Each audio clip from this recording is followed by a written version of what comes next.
em quem comemoramos e que celebramos o dia de São Mateus aqui na nossa comunidade. Acabamos de participar da Santa Missa, graças a Deus, e já é uma bênção para todos nós. Então, com essa bênção de São Mateus, começamos agora o nosso programa de todas as sextas-feiras, o Paróquia em Debate. Então, boa noite a você que vai entrar ao vivo conosco, boa noite a vocês que ainda vão assistir o nosso programa gravado.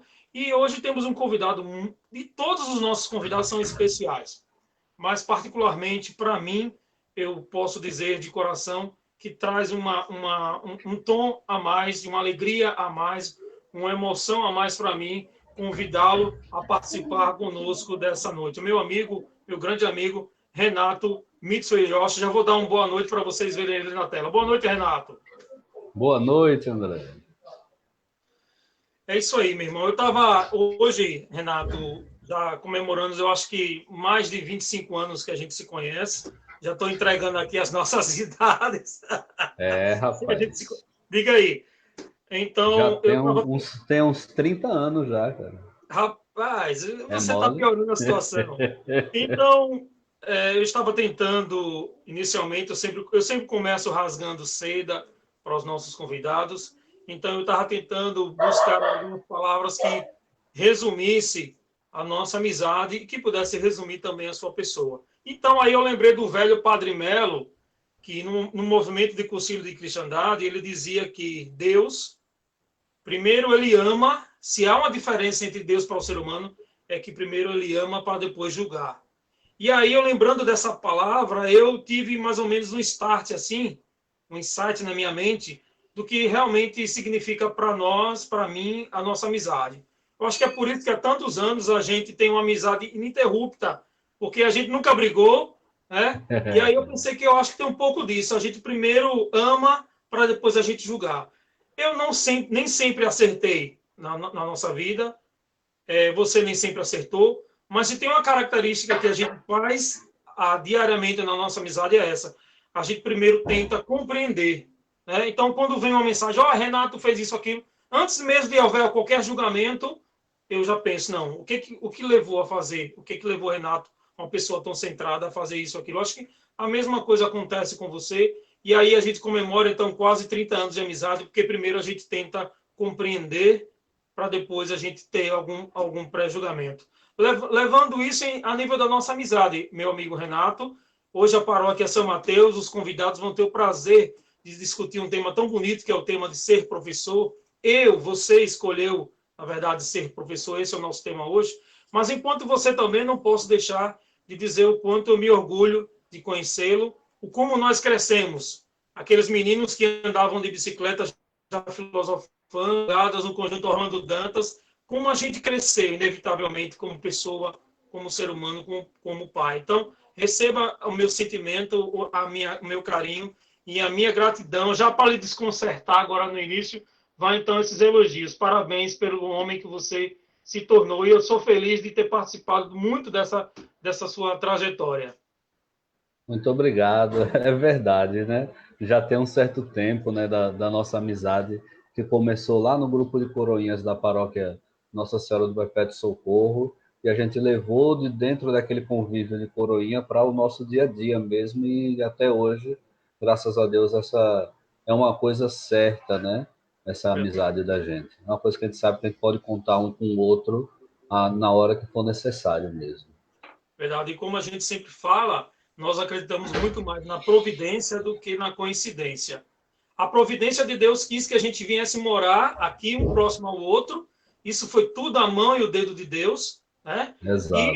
E participarmos com alegria, saímos da Perpétuo Socorro, no Orlando Dantas, e viemos pousar aqui na São Mateus. Então, isso também foi providência de Deus, e é com alegria que a gente diz isso para os amigos que estão nos assistindo. Nós somos amigos há esse tempo todo, mas Deus nos quis que continuássemos juntos, até morando praticamente a menos de uma quadra um do outro, né? Então, é muito bom poder dividir o trabalho, continuar, na verdade. A gente que já vinha fazendo tantos trabalhos desde a catequese ao crisma na paróquia do Perpétuo Socorro, Deus quis que a gente viesse dar os nossos talentos aqui na paróquia de São Mateus. Então, obrigado a Deus por essa graça, por essa alegria também de ter você aqui conosco, Renato. Obrigado. Então, depois dessa rasgação de seda, nós vamos, então, eu quero que você se apresente. Eu te conheço, mas as pessoas que estão em casa precisam conhecer um pouquinho antes da gente entrar nesse tema tão bonito, que é o ser professor. Eu quero que você, então, resuma um pouquinho aí dessa sua trajetória. Então, né, como o André já me apresentou, eu me chamo Renato, sou esposo de Francineide, que outro dia desse também esteve nesse mesmo quadro aqui da paróquia. Tenho 2 filhos, o Lucas e o Gabriel, que participam também da paróquia São Mateus. E como o André comentou, a gente já vem dessa caminhada na igreja já há algum tempo. Viemos de lá da paróquia Nossa Senhora do Perpétuo Socorro, lá no Rando Dantas, onde a gente se criou. E aí, nessa outra fase da vida, agora de casados, né? E aí a gente veio por providência de Deus, como ele disse, que a questão da coincidência, né? Não existe.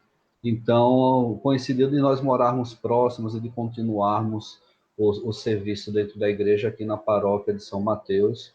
E aí, como o quadro fala hoje, né, eu sou, enquanto profissional, eu sou professor de matemática da rede estadual atualmente, só da rede estadual, mas já passei por algumas outras experiências e estou hoje aqui para poder compartilhar com vocês, nesse mês de agosto, que é o mês das vocações, um pouco das minhas vocações, daquelas coisas que Deus me deu como missão, né, nessa vida, nessa caminhada, enquanto servo de Deus. Verdade. A gente sempre usou muito na nossa caminhada a parábola dos talentos. Eu me recordo aqui de ter recebido alguns puxões de orelha da sua pessoa quando eu quis enterrar alguns talentos meus, ou por comodismo, ou por cansaço, sei lá, a gente que vivencia a realidade das paróquias, das realidades de ser igreja, do ser cristão comprometido, às vezes a gente naturalmente nos cansamos e a gente usa muito essa parábola dos talentos. Eu lembro muito de você ter puxado a minha orelha algumas vezes, dizendo, não, você não pode fazer isso, você não pode deixar, você deve continuar. Então, que bom, né? Que bom a gente ter um amigo também para essas coisas, principalmente não para dizer só aquilo que a gente quer ouvir, mas para puxar a nossa orelha e trazer a gente para ao convívio e o colo de Deus. Me fala um pouquinho já, Renato, do trabalho já aqui na comunidade de São Mateus, o que você tem feito.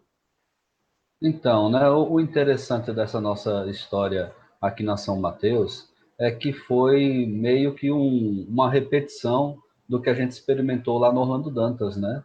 Porque Verdade. eu me lembro muito bem que quando eu era aluno de catequese no Orlando Dantas, a igreja não tinha prédio, né? Então, a missa e as aulas de catequese eram celebradas também em prédios públicos, né, em praças. A mesma coisa que aconteceu aqui na Aruana com a paróquia de São Mateus.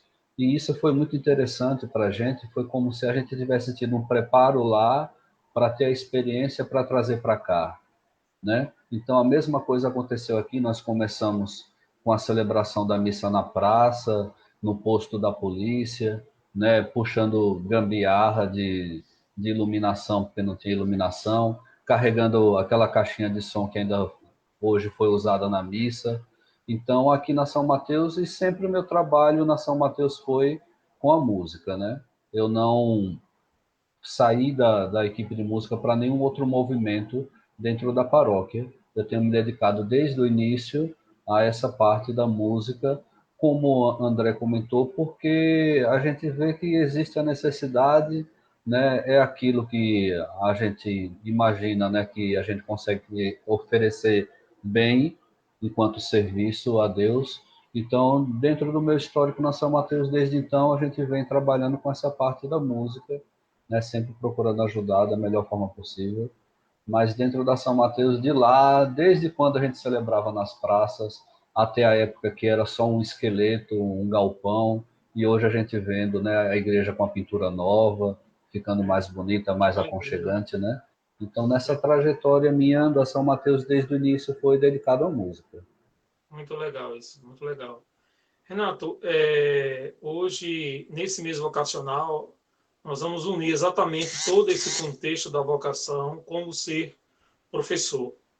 Professor que muitas vezes vai até para a margem da sociedade no nosso país, né? Entra política, entra sigla partidária, sai sigla partidária, né? Desde que o Brasil, eu acho que foi descoberto, né? A gente percebe que ainda há tanto que se fazer para valorizar essa profissão, mas, como diz o tema, você escolheu ser professor. Então, eu queria te perguntar assim, dentro desse contexto vocacional, onde você percebe, né? Percebe que esse trabalho é mais do que um trabalho, é uma vocação. Então, né?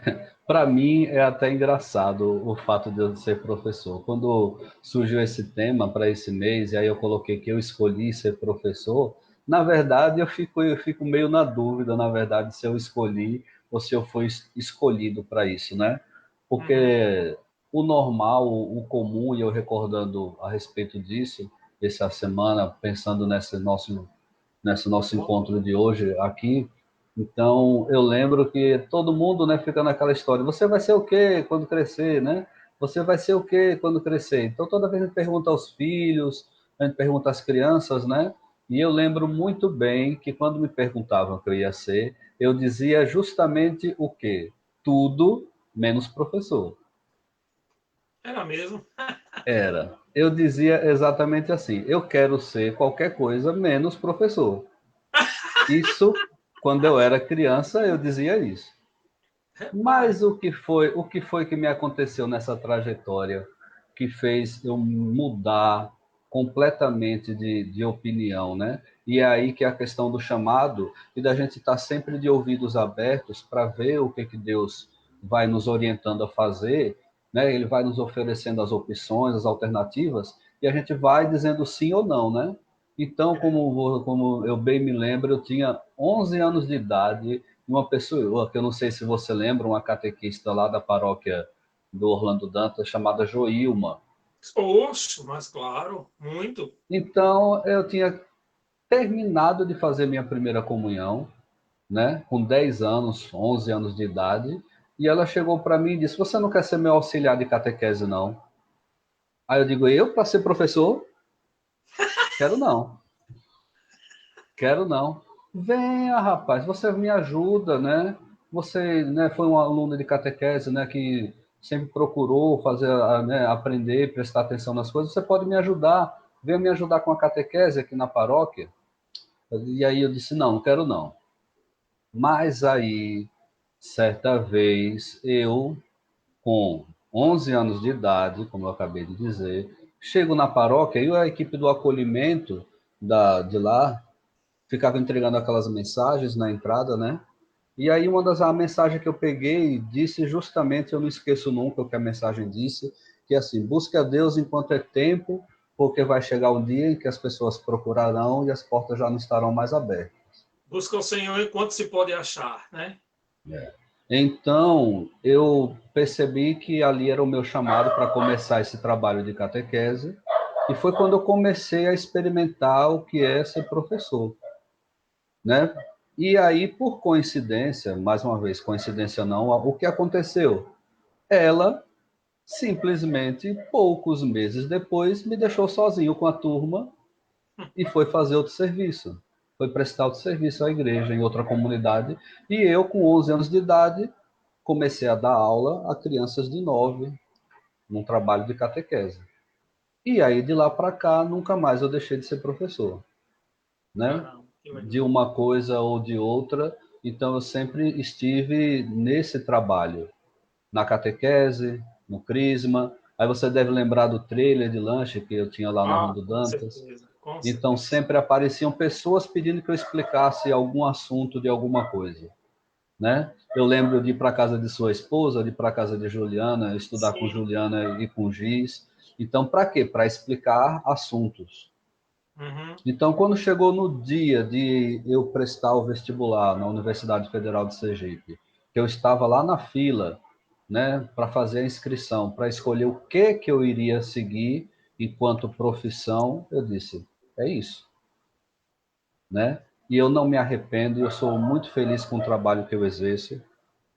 Não tenho nenhum motivo assim para me afastar da sala de aula, porque é um ambiente que realmente eu me sinto muito bem. Então, Muito legal. a minha missão enquanto professor começou na igreja, né, na catequese, depois no crisma, e vem de lá até hoje. Olha, Renato, você fez aí um link muito interessante, porque nesse mês vocacionado, na próxima semana, dia 25, é o dia que nós celebramos o Dia do Catequista. O programa Igreja Missionária do Padre Henrique, né? O programa Igreja Missionária que o Padre Henrique fará na terça-feira terá esse tema, né? A catequese. E também o Paróquia em Debate da próxima semana, nós vamos fazer pela primeira vez um bate-papo entre eu, Juliana, Rogéria e Gorete. Justamente vai ser uma semana que a gente vai debater o tema catequese. Mas o mais bonito dentro do contexto de hoje é ver como a catequese ela também é fonte e semente para várias vocações. Cara, É isso que um... você falou tem tudo a ver com tudo que eu tenho pensado para hoje e para a próxima semana.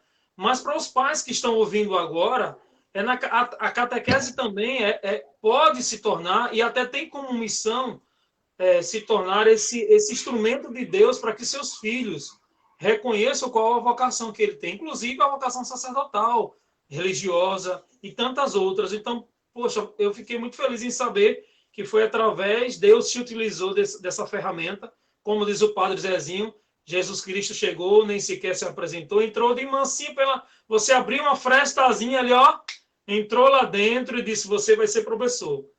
Então, você, como você mesmo disse, não sabe se foi você que escolheu, mas sabe que essa profissão bonita, missionária de ser professor, foi que lhe convidou, lhe puxou para essa realidade. O Renato, criança, que estudou, que foi aluno, relembra um pouco disso, e a pergunta que eu faço em relação a essa questão é: mudou os tempos, o jeito de ensinar e o jeito de aprender mudou com os tempos? Olha, eu costumo analisar da seguinte forma, sabe?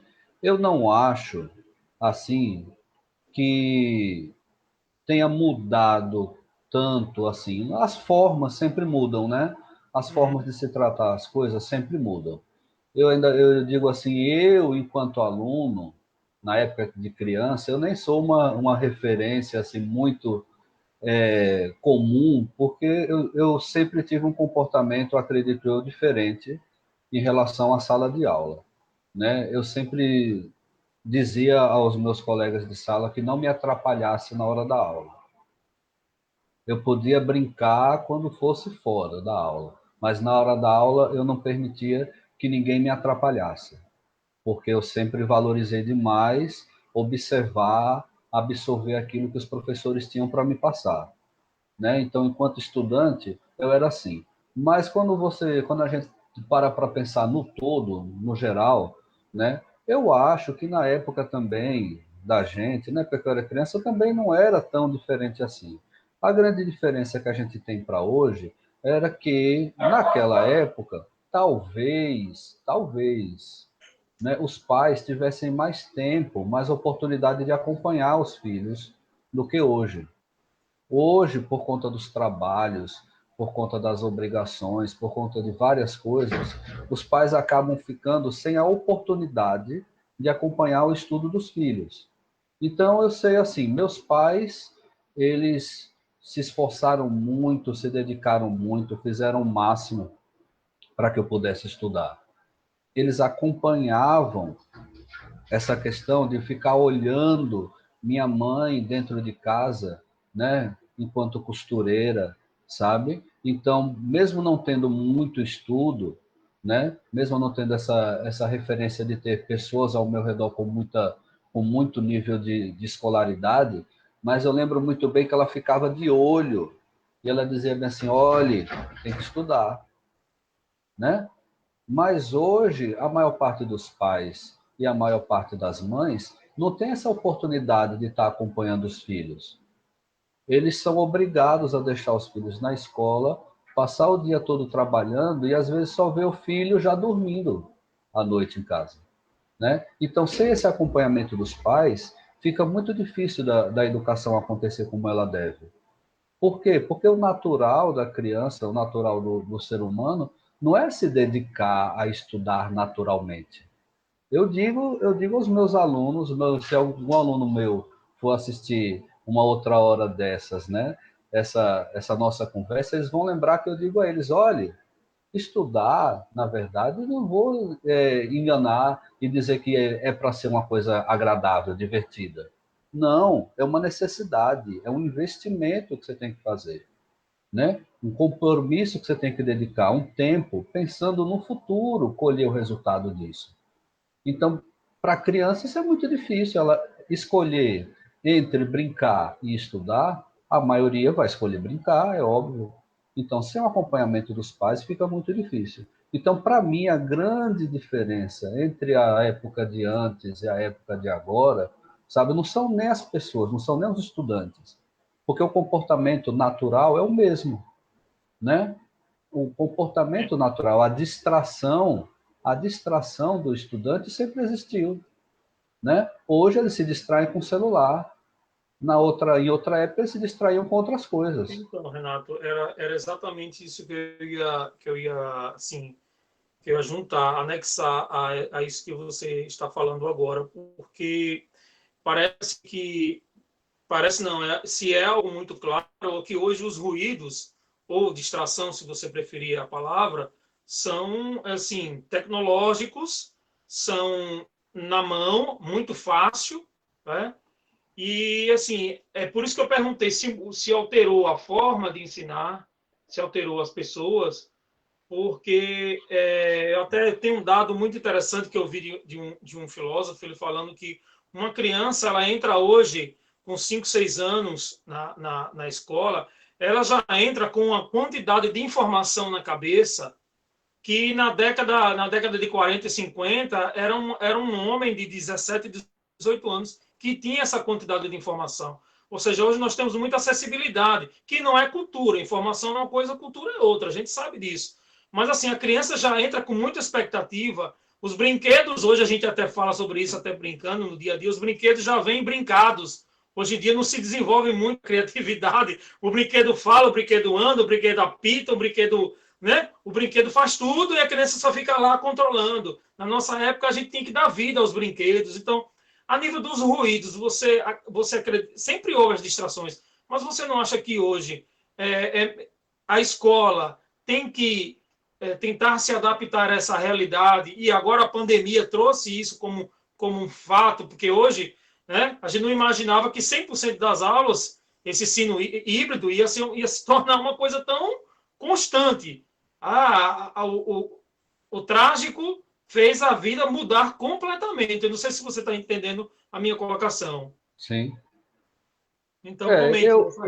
Eu particularmente, veja só, a opinião pessoal minha Sim, não é uma opinião científica, não é uma referência de nenhum autor, de nenhum pensador a respeito disso. É opinião pessoal minha, certo? Eu ainda insisto que realmente a tecnologia, qual é a grande dificuldade que a tecnologia traz nessa hora?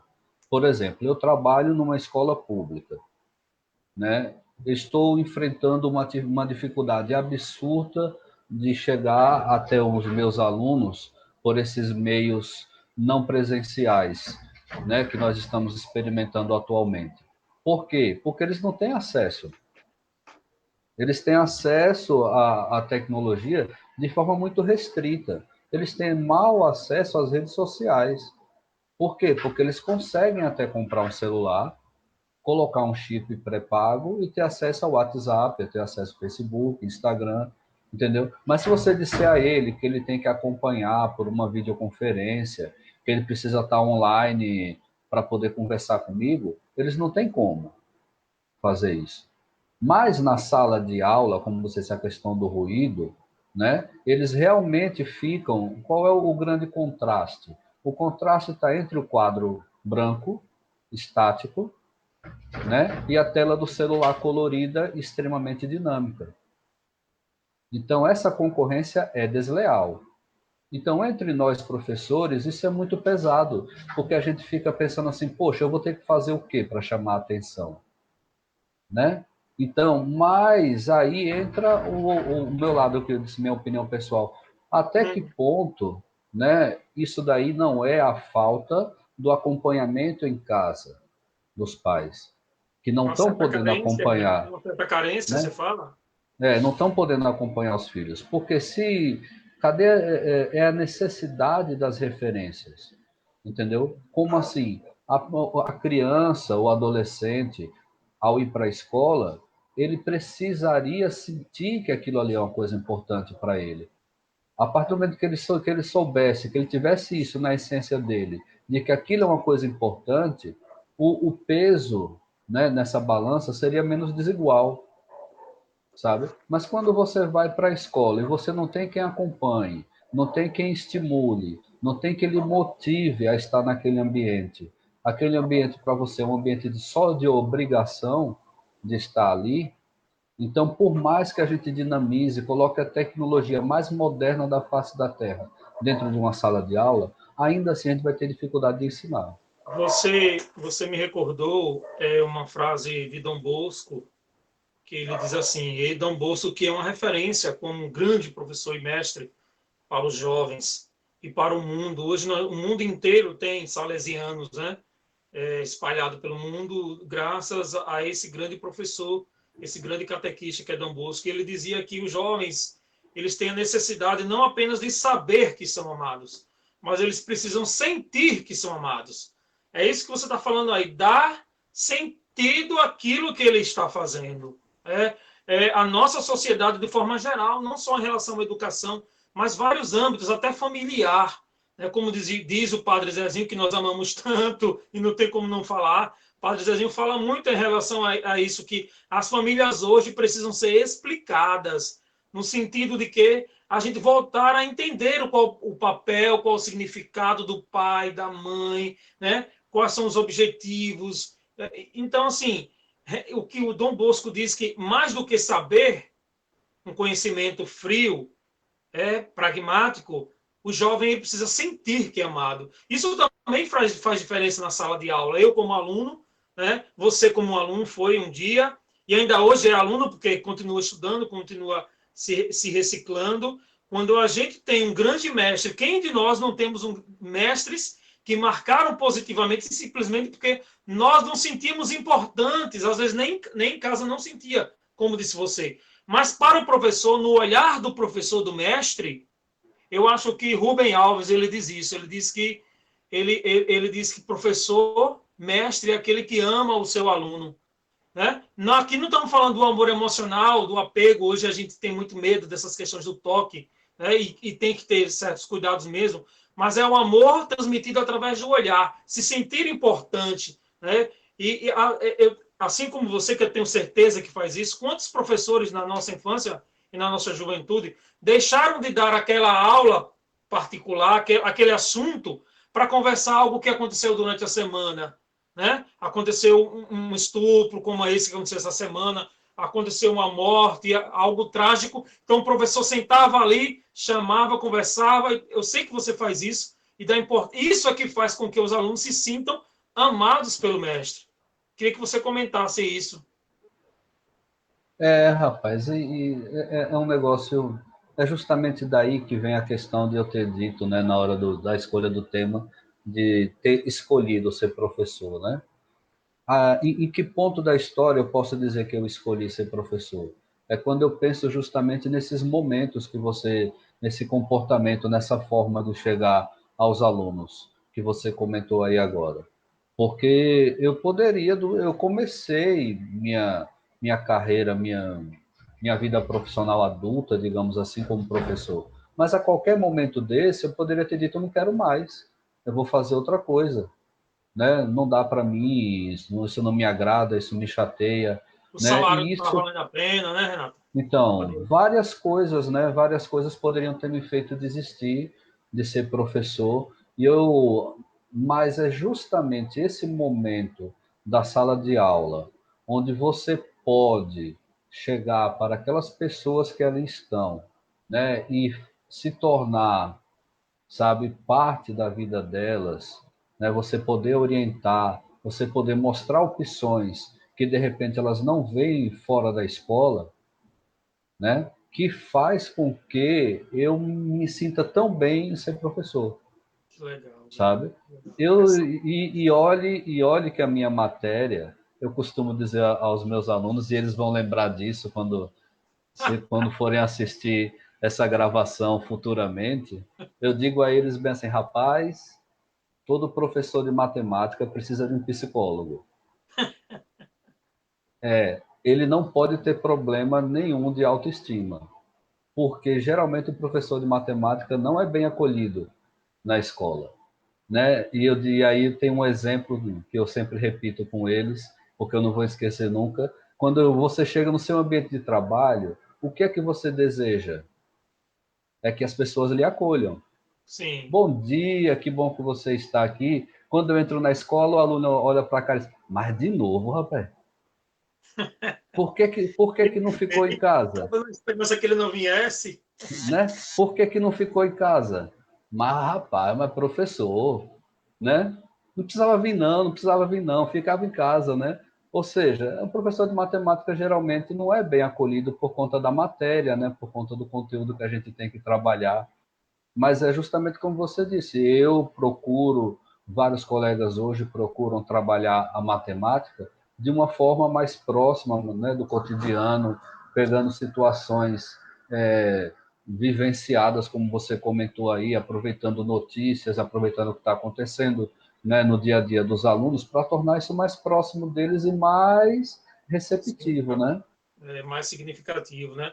Essas realidades, Renato, você destaca para a gente o que torna essa profissão tão desafiante. E seus amigos também, não só os alunos, podem assistir essa nossa live, esse nosso encontro, o Paróquia em Debate.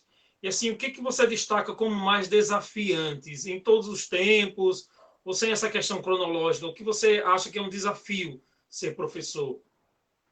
Então, rapaz, o grande desafio, na minha visão de ser professor, é justamente de você conseguir enfrentar todos esses obstáculos, é você chegar numa sala de aula, num ambiente que tem tudo para não dar certo, porque você chega. Eu sou privilegiado pelo ambiente onde eu trabalho. Eu trabalho numa escola onde a maioria, talvez, de falar do nome, diria Deus me livre, né? Porque eu sou professor da rede estadual no Colégio Vitória de Santa Maria, lá no bairro Santa Maria. Então, quando você diz a alguém que você dá aula no Santa Maria, então vão dizer, rapaz, você é doido, lhe jogaram lá, foi o que aconteceu que lhe jogaram lá dentro, né? Mas o ambiente de lá do Vitória de Santa Maria, eu tenho que dizer que é privilegiado. Os meus alunos são assim acima da média, além do esperado, sabe? Porque com todos os problemas que eles enfrentam, com todas as dificuldades, eles são muito acima da média mesmo, na minha opinião, sabe? Eu não tenho do que me queixar do meu ambiente de trabalho enquanto a isso. Mas é aquela história, sabe? Se você for buscar suporte para o seu trabalho, se você precisar de material, se você precisar de motivação, você não vai ter. A sua motivação tem que ser própria. E não é isso que o profissional deseja, né? Uhum. Todo profissional deseja que ele chegue no seu ambiente de trabalho e ele tenha condições de trabalho. Ele tenha coisas que motivem ele a trabalhar, entendeu? Então, se for para eu buscar motivação no meu trabalho, em questão salarial, isso daí é mais do que claro que a gente sabe que não vai ter motivação.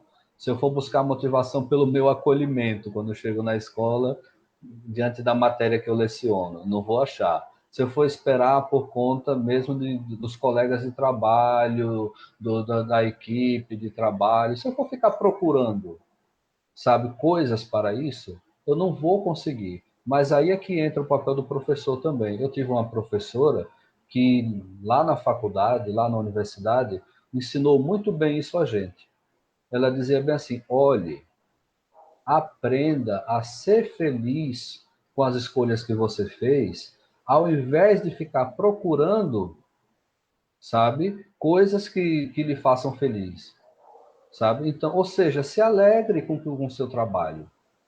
Faça o seu trabalho da melhor forma possível. Não fique esperando motivação externa, porque é o mais difícil de achar.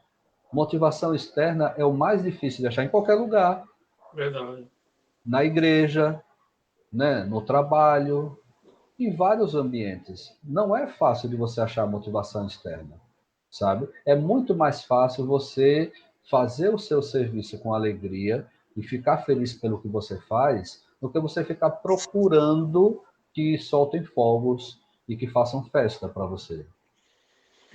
Essa realidade de buscar ser reconhecido leva muita gente à terapia, leva muita gente ao cansaço, ao esgotamento físico e mental, leva muito afastamento em todas as áreas, porque a pessoa que, como disse você de uma forma tão clara, a pessoa que de alguma forma não encontra nos subsídios internos as razões motivacionais para permanecer naquela profissão, com certeza, eu acho que hoje, a nossa realidade hoje, esse bate-papo que nós estamos tendo hoje pelo Paróquia em Debate, parece as nossas conversas naturais. Isso é que tem sido muito gostoso. Mas voltando, hoje a sociedade tem sido uma máquina de destruição de motivação.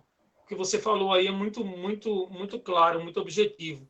E é isso mesmo. E que bom que aqui no ambiente religioso, que é pelo qual a gente está fazendo esse nosso encontro, o Paróquia em Debate, a gente pode falar também da importância da luz da fé, não só na nossa profissão, mas na nossa vida.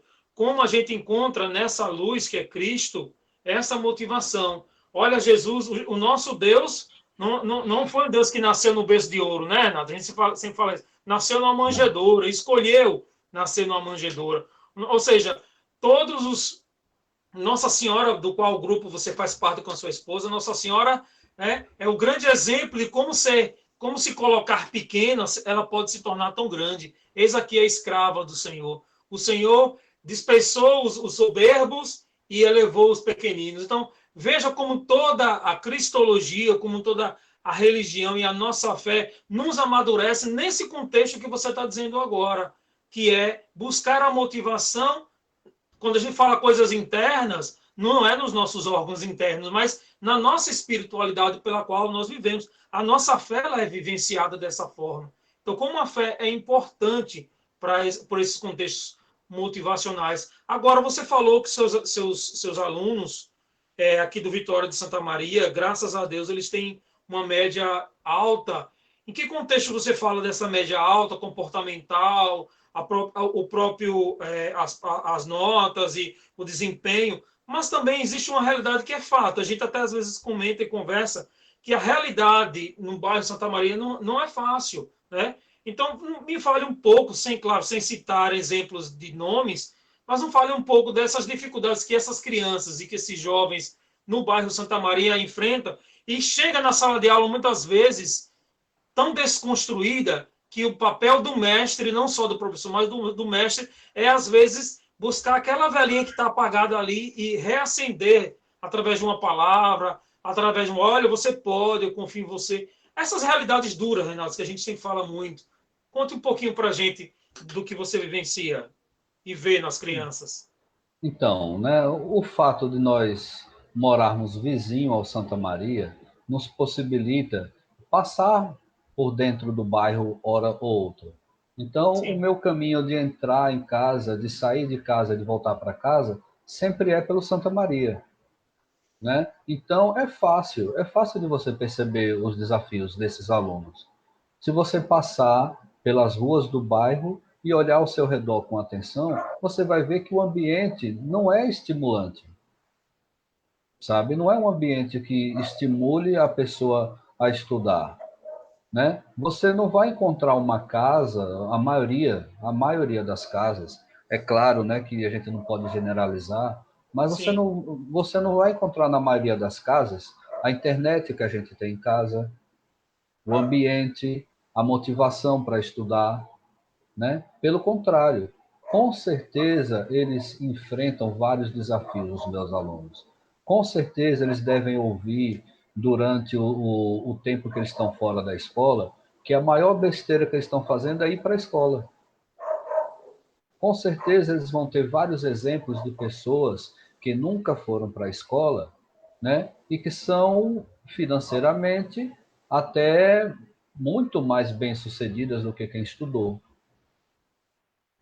Então, é nesse ponto que eu digo a motivação que falta ao nosso aluno, ao estudante, sabe? Como é que eu, Renato, professor de matemática, vou dizer a ele que vale a pena estudar, e ele vai dizer, você estudou tanto e você tem tal realidade financeira. Eu conheço uma pessoa que não estudou nada e tem outra realidade muito melhor do que a sua. Então, aí a motivação desse aluno é muito baixa na hora dessa comparação. E aí, muitos deles, eles chegam lá com a visão focada em quem? Em algum artista, em algum atleta, em algumas pessoas que não estudaram, né? Então, a educação fica desmotivada para esse aluno. E aí, eu encontro alunos lá, por exemplo, na escola que eu trabalho, sabe? Que vencem prêmios nacionais. Eu tenho um aluno lá que venceu a Olimpíada Brasileira de Matemática, foi medalha de prata. Eu tenho um aluno que já viajou para o exterior, porque ganhou competição internacional, enquanto aluno do Vitória de Santa Maria. Entendeu? Então, eu tenho alunos muito bons lá. A taxa lá, no último terceiro ano do ensino médio que eu dei aula lá, de 35 alunos, 34 passaram no Enem. Certo? Caramba! Então, se você pega uma turma de 35 alunos e só um não conseguiu passar no Enem, Espetacular, meu irmão. num bairro de visão E tão todos esses feia desafios como a que você gente acabou de tem falar. no Santa Maria, então eu digo que é uma escola de alunos privilegiados. Lá ainda existe uma coisa que eu me orgulho muito, que é um projeto chamado Orquestra Jovem. Você consegue imaginar que você vai entrar num colégio do bairro Santa Maria e você vai encontrar no pátio da escola um aluno treinando violino, Não, não consigo. violoncelo? Sinceramente, não. Eu tenho alunos lá que passam o horário vago fazendo isso, Cara, que coisa linda, coisa emocionante de se ouvir. entendeu? Então, eu tenho alunos excelentes, que tinham tudo para não terem motivação nenhuma para estudar, E sabe? a gente, E como, a essa gente, é como, uma das coisas que é o combustível do meu trabalho. cara, que especial. Eu resumiria todo esse nosso encontro dessa noite nessas últimas palavras que você teve a graça de nos presentear e em pensar que o contexto da violência também está tão próximo, como disse você, né? Muitas dessas crianças são criadas apenas pela mãe, a grande maioria delas são criadas sem pais, criadas pelos avós, ouvem dentro de casa, muitas vezes você não vai para lugar nenhum, não adianta, como disse você, esse exemplo tão prático, mas que como é possível, o mais legal não é a gente ficar apontando, apenas nós estamos citando essas realidades de dificuldades, mas o mais formidável, o mais emocionante, o mais concreto é ver esse dado que você disse. Diante do Enem, a grande maioria, 99% deles passaram, ou seja, estão encontrando essa motivação na música, na realidade, como o ambiente escolar se tornou muitas vezes muito mais do que a sala de aula da casa dele, do que isso é muito especial. Isso que você acabou de comentar, tenho certeza que emocionou muitos professores que vão ouvir, muitos alunos que vão ouvir essa nossa noite e também vai rever esse nosso programa. Eu queria apenas lembrar que na próxima semana, aqueles que estão nos assistindo, na próxima semana é uma semana toda especial, nós vamos falar da importância do ser catequista. O Igreja Missionária, que o padre Henrique fará na próxima terça-feira, às 20 horas, não perca o horário, às 20 horas, o Igreja Missionária tratará esse tema, catequese, e também o Paróquia em Debate, da sexta-feira, nós vamos fazer um tríduo aqui, são 3 catequistas, o catequista de perseverança, que é a Juliana, a catequista do Crisma, que é a Rogéria, e a catequese das crianças, que é a Gorete, que vai estar aqui conosco. Então, essas 3 pérolas da comunidade de São Mateus vão estar. Então, vai ser a semana, porque dia 25 nós vamos comemorar o dia do catequista.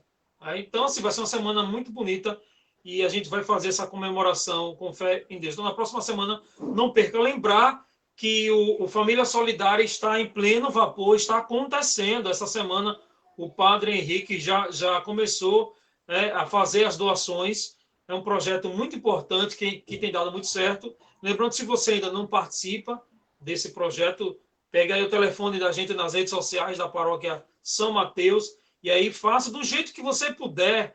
Une as famílias, né? Reúna o seu pai, a sua mãe, os vizinhos para doar uma cesta básica. Ou se você não pode fazer assim, doe alimentos a granel, de braços abertos para receber esses alimentos, porque tem muita gente que tem essa necessidade. Renato, como professor, não só como professor ativo na sala de aula, mas a gente sabe que você tem participado de estudos junto com outros amigos, com outros colegas, de estudos que está isso que a gente chama de novos métodos que você comentou no início, né? Os métodos vão modificando.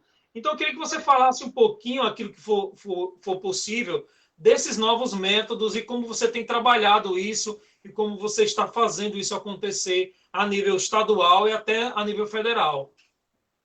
Então, né, dentre os desafios que vão aparecendo, e assim como eu comentei em outras situações, aparecem algumas coisas para a gente se sentir desafiado, e aí uma das coisas que eu entrei atualmente foi um trabalho de implantação do novo ensino médio, que vem para ser implantado nos próximos anos. Aí, no ensino fundamental, já aconteceu a implantação da BNCC, da Base Nacional Comum Curricular, e agora essa mesma mudança vem para o ensino médio. E eu tenho trabalhado na elaboração dessa documentação, na elaboração dos procedimentos para implantação disso, e é justamente o que você vem focando desde o início da nossa conversa, né? São tentativas, são formas, são maneiras que estão sendo buscadas de tentar chegar a esse estudante, de tentar promover alguma metodologia, alguma maneira de tornar a coisa mais significativa, para ver se a gente consegue chegar, né, a essa questão de motivar o aluno a querer, porque tudo começa por querer. Se a pessoa não quer aprender, dificilmente ela vai aprender. Se ela está ali, ela não quer aprender, ela está ali, sabe, num ambiente que não lhe agrada, não lhe chama atenção, sabe, de forma alguma, fica muito mais difícil de você trabalhar. Então, eu estou nesse trabalho, nos próximos dias, os professores de todo o estado aí vão passar, né, por essa questão da BNCC do ensino médio. Estamos em período de consulta pública. Na verdade, a consulta pública encerra amanhã, né, da BNCC, e agora no mês de setembro já vai para o Conselho de Educação, e a partir do momento que for aprovada, a gente vai começar com a parte de formação continuada dos professores da rede estadual, da rede particular, porque vem para todos. O ensino médio, a proposta é que o ensino médio passe por uma reformulação, e aí como você bem falou, e como eu tenho também reforçado desde o início, são os desafios que vão aparecendo na vida profissional da gente, e a gente vai, né, acolhendo, vai se motivando a participar, né, querendo colaborar, querendo ver, né, a coisa acontecer de forma mais concreta, né, de forma real. Legal, isso, muito legal. Eu quero aproveitar também dizer da participação aqui das nossas pérolas aqui, a sua esposa aqui dizendo da sua trajetória, uma trajetória muito bonita. Também a Josi, que é esposa do nosso querido Lúcio, ela tem uma vivência como professora muito parecida com a sua, também das realidades que ela encontra lá. Às vezes a gente proseia e aí ela fala, eu tenho o prazer de ouvir ela contando essas histórias, mas ela aqui destacando como essas crianças, como esses jovens, independentemente da situação, eles conseguem sim chegar longe. E como aqui o Anderson diz assim, aquele que ensina e forma não tem reconhecimento. Aqui ele está falando da questão do reconhecimento. Josi falou grandes verdades, algumas verdades aqui. Muitas vezes a gente ouve muitas histórias feias dos bairros, como a gente falou da questão do bairro, que infelizmente notícias boas não chamam a atenção. Francineide Almeida diz assim, a formatura deles é linda e emocionante. Vimos também futuro nessas crianças, nesses jovens. Então, um pouquinho da participação aqui. Sou testemunha de que na escola pública também vivenciamos muitas coisas boas, disse Josi, viu, Renato? Ela está aqui participando incessantemente aqui do nosso debate dessa noite. E o Lúcio aqui está me lembrando, só um minutinho aqui, que é o tema da próxima terça-feira, vocação, espiritualidade e missão dos catequistas. Muito bom a lembrança, como eu disse, vai ser uma semana toda recheada falando sobre o tema, esse tema tão importante que é a catequese, que foi para o Renato, ele deixou claro aqui, foi para o Renato a grande isca, o grande chamariz para que ele se tornasse professor.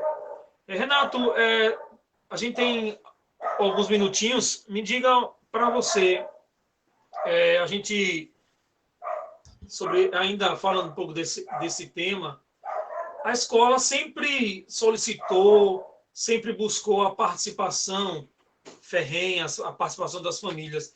Isso sempre foi uma utopia ou você vê a importância realmente de continuar a escola buscando essa parceria em casa com as famílias dos jovens e das crianças?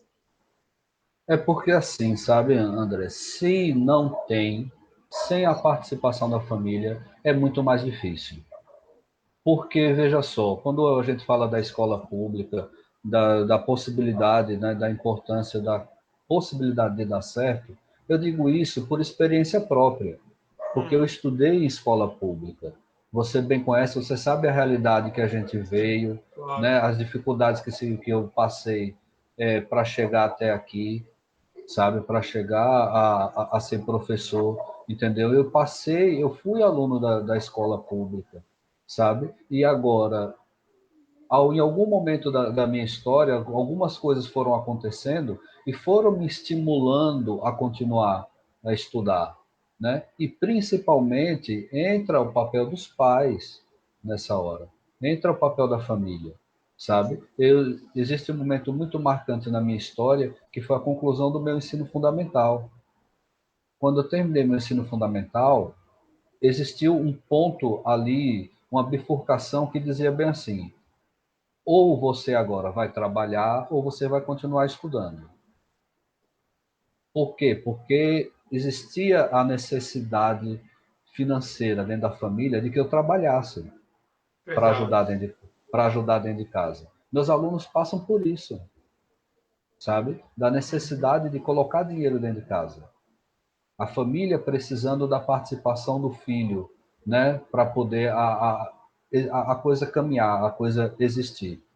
E graças a Deus, meus pais chegaram e disseram: não, a gente se aperta, a gente passa, mas você vai estudar. E olha, Renato, que com certeza eu estive presente nisso aí e sei que não foi. Nada caiu de colo na vida do Renato. Gente, nada, nada, nada. A primeira bicicleta dele, coisas assim que eu não vou entrar em detalhes, que a gente não tem tempo. Nada, nada caiu de colo. E como foi difícil para os meus padrinhos, né? Que a mãe dele é a minha madrinha. Como foi difícil para eles ter dito isso para você, Renato. Mas graças a Deus que conseguiu. Que riqueza, como foi lindo tudo isso. Eu preciso só agradecer muito a sua participação, Renato. Eu queria só que você desse a sua mensagem como mestre, como pai, como professor. Muito obrigado. Para mim, como eu disse, foi a extensão do que a gente já faz, mas para as pessoas que vão assistir, eu tenho certeza que vai ser muito rica, muito rico esse tema. Queria que você desse a sua mensagem final para nós. Então, né, nesse mês da vocação, então, para encerrar, Então, dentre as vocações que Deus me deu, uma foi essa, né, de ser professor. A outra, que também foi uma escolha muito importante na minha vida, foi de ser pai, de ser esposo, né, de seguir a igreja. Então, o que eu digo a quem está ouvindo, né, hoje a gente, é justamente isso. Olhe, não tenha medo de fazer aquilo que Deus lhe diz que é para fazer.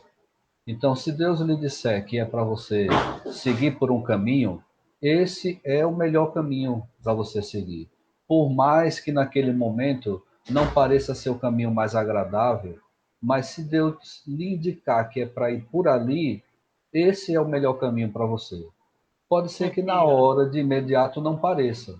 Então, como Isso é você fé, mesmo né, Renato? Isso comentou, é fé, né? Isso é fé. isso Confiar, é né? fé, é você confiar. Então, a cada dia nós somos levados a escolher o que fazer. Então, vários momentos nós nos encontramos em bifurcações na estrada e você tem que escolher, eu vou por um lado ou eu vou pelo outro, né? Eu vou por aqui ou eu vou por ali, né? Então, em algum momento da minha vida, eu tive que escolher entre casar ou entre ser padre, por exemplo. Você sabe bem disso, que a gente passou por esse momento Claro, passamos as vocacional, questões vocacionais, é verdade. né, nos Eu encontros vocacionais e tudo mais. Então, eu escolhi ser pai, sou muito feliz com a minha família. ouça, ouçamos então a voz de Deus, que é exatamente vocação, vem da palavra vocal, que é ouvir a voz de Deus. Muito obrigado, Renato, que Deus te abençoe e te guarde.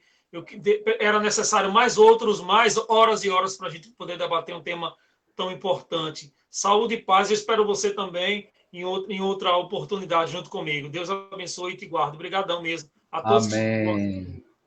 Saúde, muito Amém. Muito obrigado a todos. obrigado. A gente permanece com o coração agradecido esse tema tão lindo. Muito obrigado a todos que estão assistindo e aqueles que vão rever as reprises do Paróquia em Debate. Até a próxima semana, se Deus quiser. Até mais.